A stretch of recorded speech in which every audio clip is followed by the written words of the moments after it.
আজকের প্রথম খবরটা হলো উত্তাল হয়ে উঠে সুতারকান্দি সীমান্ত। প্রতিবাদী সভা সনাতনী ঐক্যমঞ্চের। শ্রীভূমি করিমগঞ্জ জেলার সুতারকান্দির বাংলাদেশের সীমান্তে সমগ্র বরাকের হিন্দু সংগঠনের নেতাকর্মী সহ বিশেষভাবে সাধু সন্তরা বাংলাদেশের ইস্কনের চিন্ময় কৃষ্ণ দাস ব্রহ্মচারীকে নিঃশর্তে রেহাই সহ হিন্দুদের নিরাপত্তা সুরক্ষিত রাখার দাবিতে উত্তাল করে তুলেন। রবিবার কর্মসূচিকে ঘিরে টান টান উত্তেজনা সৃষ্টি হয়। দুপুর 1:30 নাগাদ আন্দোলনকারীরা সীমান্তের দিকে পদযাত্রা শুরু করেন। তবে বিএসএফ এবং অসম পুলিশ আন্দোলনকারীদের সীমান্ত থেকে প্রায় 8 কিলোমিটার দূরে থামিয়ে দেয়। তবুও প্রতিবাদীরা দৃঢ় সংকল্পে অটুট থাকে। পরবর্তী সময়ে নিরাপত্তা বাহিনীদের সঙ্গে আন্দোলনকারীদের টানাটানি শুরু হয়। প্রতিবাদীদের পুলিশের লাঠিচার্জ করতে দেখা যায়। এদিন প্রথমে সুতারকান্দি সীমান্তের পাশে থাকা একটি মাঠে সনাতনী ঐক্যমঞ্চ এক প্রতিবাদী সভার আয়োজন করা হয়। এতে বিশ্ব হিন্দু পরিষদের উত্তর পূর্ব প্রান্তের সভাপতি শান্তনু নায়েক স্বাগত বক্তব্যে বলেন, এই প্রতিবাদী সভাটি হলো বরাকের হিন্দুদের এক ঐতিহাসিক সভা। হিন্দুদের প্রতিবাদী সভায় প্রমাণিত হয়েছে বরাকের হিন্দুরা হলো এক বলিষ্ঠ ও অন্যায়ের বিরুদ্ধে একমাত্র প্রতিবাদী হিন্দু জাতি। সভায় উপস্থিত শিলচর শঙ্কর মঠ ও মিশনের কর্মাধ্যক্ষ বিজ্ঞানানন্দ ব্রহ্মচারী তথা উত্তর পূর্বাঞ্চলের ধর্ম আচার্য প্রমুখ বলেন, এটা দুর্ভাগ্যজনক যে বাংলাদেশের সংখ্যালঘুদের উপর নৃশংসতা নিয়ে দেশটি নীরব। বাংলাদেশে হিন্দু, বুদ্ধ, চাকমা এবং অন্যান্য ধর্মীয় ও জাতিগত গোষ্ঠীর সদস্যদের উপর নির্যাতন চালানো হচ্ছে। অনেক মন্দির ও অন্যান্য ধর্মীয় স্থান ধ্বংস করা হয়েছে। নারীদের জোর করে বিয়ে করা হচ্ছে। অবৈধ ও জোরপূর্বক ধর্মান্তকরণ ঘটেছে। কিন্তু এটা দুর্ভাগ্যজনক যে সমগ্র দেশ এই বিষয়ে নীরব। তিনি আরও বলেন, চিন্ময় কৃষ্ণ প্রভুর বিরুদ্ধে মামলা প্রত্যাহার করতে হবে এবং অবিলম্বে তাদের 8 দফার দাবি মেনে তাদের স্বাধীন অধিকার ফিরিয়ে দিতে হবে। না হয় আমরা বাংলাদেশের সঙ্গে সমস্ত সম্পর্ক আমদানি রপ্তানি বন্ধ করে দিয়ে আপনাদেরকে বুঝিয়ে দেব যে ভারত শান্তির পক্ষে আছে। আজকের পরবর্তী খবরটি হলো বদরপুর সহচরিতে ভয়াবহ অগ্নিকাণ্ড। সাত সকালে বদরপুর চৌমাথা স্থিত সহচরিতে ভয়াবহ অগ্নিকাণ্ডের ঘটনা ঘটেছে। ভয়াবহ এই ঘটনায় সহচরীর প্রথম তলায় ও দ্বিতীয় তলায় আগুন ধরে ভেতরে থাকা সামগ্রী সহ বহু টাকার চাল পুড়ে ছাই হয়ে গেছে। অনেক টাকার ক্ষয়ক্ষতি হয়েছে বলে ধারণা। রবিবার সকাল 7টা নাগাদ এই অগ্নিকাণ্ডের ঘটনা ঘটে। স্থানীয়দের চিৎকার শুনে আশেপাশের লোকজন জড়ো হন। সঙ্গে সঙ্গে বদরপুর ফায়ার সার্ভিসকে খবর দেওয়া হয়। বদরপুর ফায়ার সার্ভিসের কাটিগড়া ও হাইলাকান্দি ফায়ার সার্ভিসের তৎপরতায় এবং স্থানীয়দের সহায়তায় আগুন নিয়ন্ত্রণে আসে। আগুন লাগার কারণ জানা যায়নি। আজকের পরবর্তী খবরটি হলো আরও 2 সন্ন্যাসী গ্রেফতার। চিন্ময় কৃষ্ণ দাসের গ্রেফতারির পর থেকে দিন দিন উত্তপ্ত হচ্ছে বাংলাদেশের পরিস্থিতি। এই আবহেই বাংলাদেশে নতুন করে গ্রেফতার করা হয়েছে আরও 2 সন্ন্যাসীকে।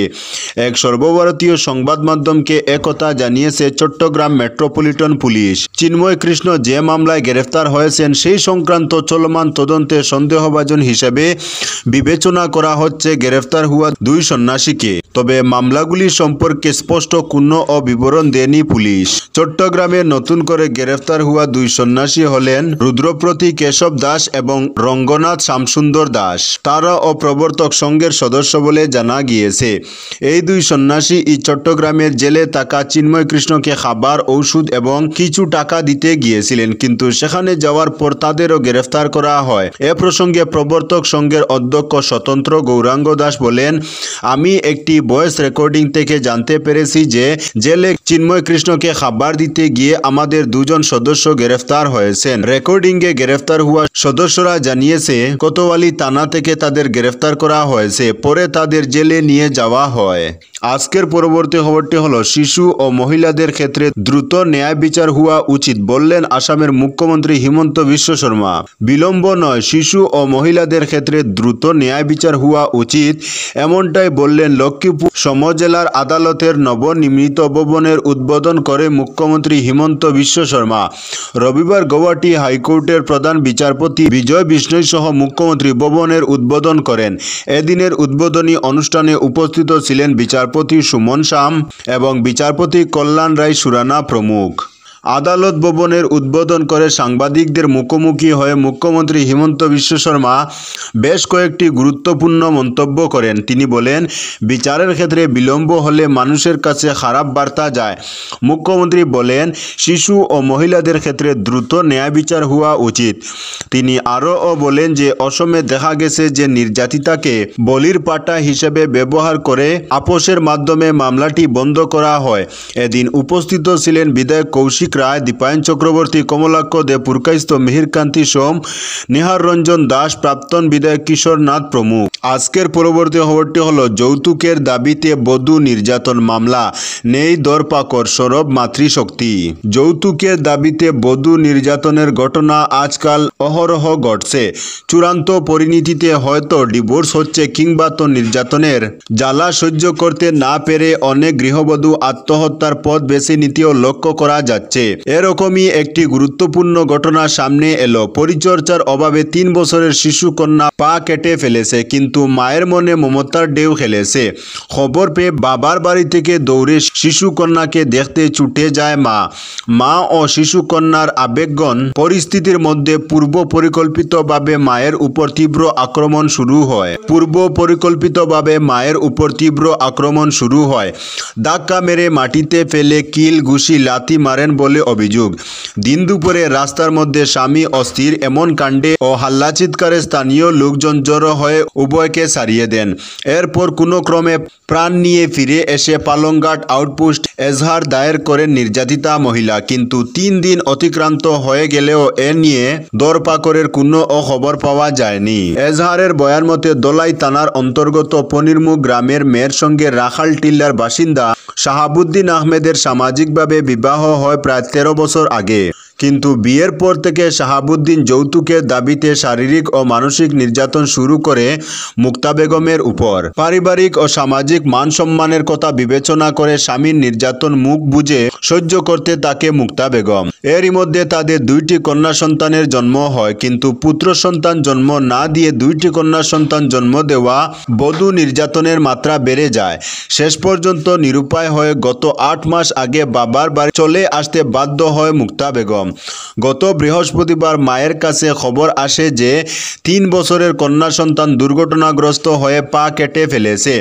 তা শুনে মা মুক্তা বেগম ছুটে যায় সেখানে, কিন্তু মেয়েটিকে কুলে নিয়ে আদর করার সময় হঠাৎ সেখানে পৌঁছে শাহাবুদ্দিন আহমেদ। পৌঁছেই তার উপর আক্রমণ করে বসে, এমনকি এক সময় টানা হেঁচড়া করে মাটিতে ফেলে দেয়। মাতৃশক্তি বেসরকারি সামাজিক সংস্থার পক্ষ থেকে বিষয়টি শীঘ্রই গুরুত্ব সহকারে বিবেচনা করে নির্যাতিত মহিলাকে ন্যায় বিচার পাইয়ে দিতে পুলিশ প্রশাসনের দৃষ্টি আকর্ষণ করা হচ্ছে।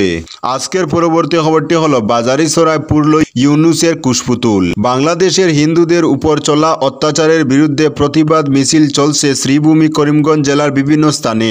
এর থেকে বাদ যায়নি পাতারকান্দি বিধানসভার দক্ষিণ প্রান্তে অসম, মিজোরাম, ত্রিপুরা সীমান্তের বাজারিছড়াও। শনিবার রাতে বিধায়ক কৃষ্ণেন্দু পালের উপস্থিতিতে কয়েক শতাধিক পুরুষ ও মহিলাদের উপস্থিতিতে বাজারিছড়ায় অনুষ্ঠিত হয় এক বিশাল প্রতিবাদী মিছিল। পাতারকান্দির বাজারিছড়াতে সনাতনী ঐক্যমঞ্চের ডাকে এই প্রতিবাদী মিছিল অনুষ্ঠিত হয়।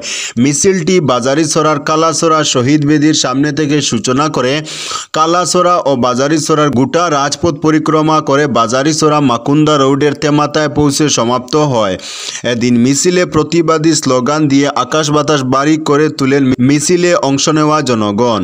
এই কর্মসূচির শেষ লগ্নে বাংলাদেশের তদানীন্তন সরকারের মুখ্য উপদেষ্টা ইউনূসের কুশপুতুল পুরানো হয়।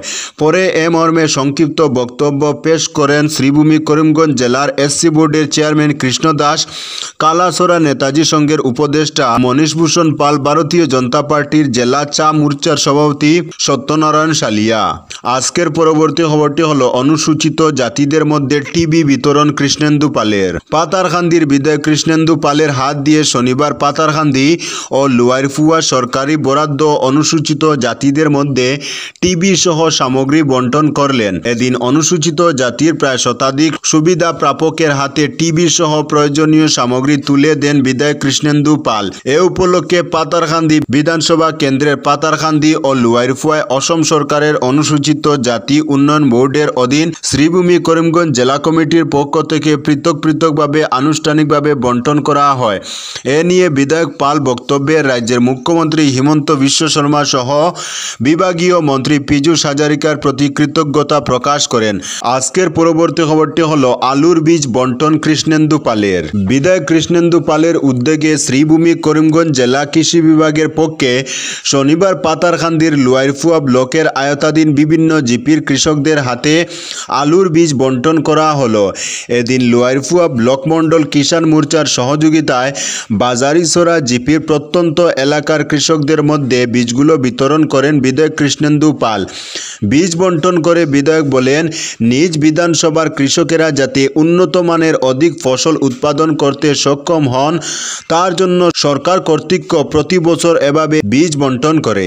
আজকের পরবর্তী খবরটি হলো গাজার জাবালিয়া শরণার্থী শিবিরে হামলা, নিহত 40 জন। ইসরায়েল ও গাজার মধ্যে চলমান সংঘাত দিন দিন আরও ভয়াবহ আকার ধারণ করছে। শনিবার গাজার জাবালিয়া শরণার্থী শিবিরে ইসরায়েলি বাহিনীর হামলায় অন্তত 40 জন নিহত হয়েছেন। একই দিনে গাজা জুড়ে ইসরায়েলি হামলায় 100 জনেরও বেশি মানুষ প্রাণ হারিয়েছেন। এই ঘটনার পরিপ্রেক্ষিতে হামাস একটি প্রতিনিধি দলকে কায়রোতে পাঠিয়েছে, যেখানে একটি যুদ্ধবিরতি চুক্তির আলোচনা চলছে। শনিবারের ইসরায়েলি বাহিনী গাজার জাবালিয়া শরণার্থী শিবিরে বিমান হামলা চালিয়ে একসঙ্গে 40 জনকে হত্যা করে। একই দিনে দক্ষিণ খান ইউনিস এলাকায় খাদ্য সাহায্যের জন্য অপেক্ষমান 12 জন নিরীহ মানুষ এবং ওয়ার্ল্ড সেন্ট্রাল কিচেন ও সেভ দ্য চিলড্রেন সংস্থার 4 কর্মী নিহত হন। এই সংঘাত শুরু হওয়ার পর থেকে গাজায় মোট 44,382 জন নিহত এবং 1,05,142 জন আহত হয়েছেন। এছাড়া লেবাননীয় সংঘাতের প্রভাব পড়েছে, সেখানে ইসরায়েলি হামলায় 3,961 জন নিহত এবং 16,520 জন আহত হয়েছেন।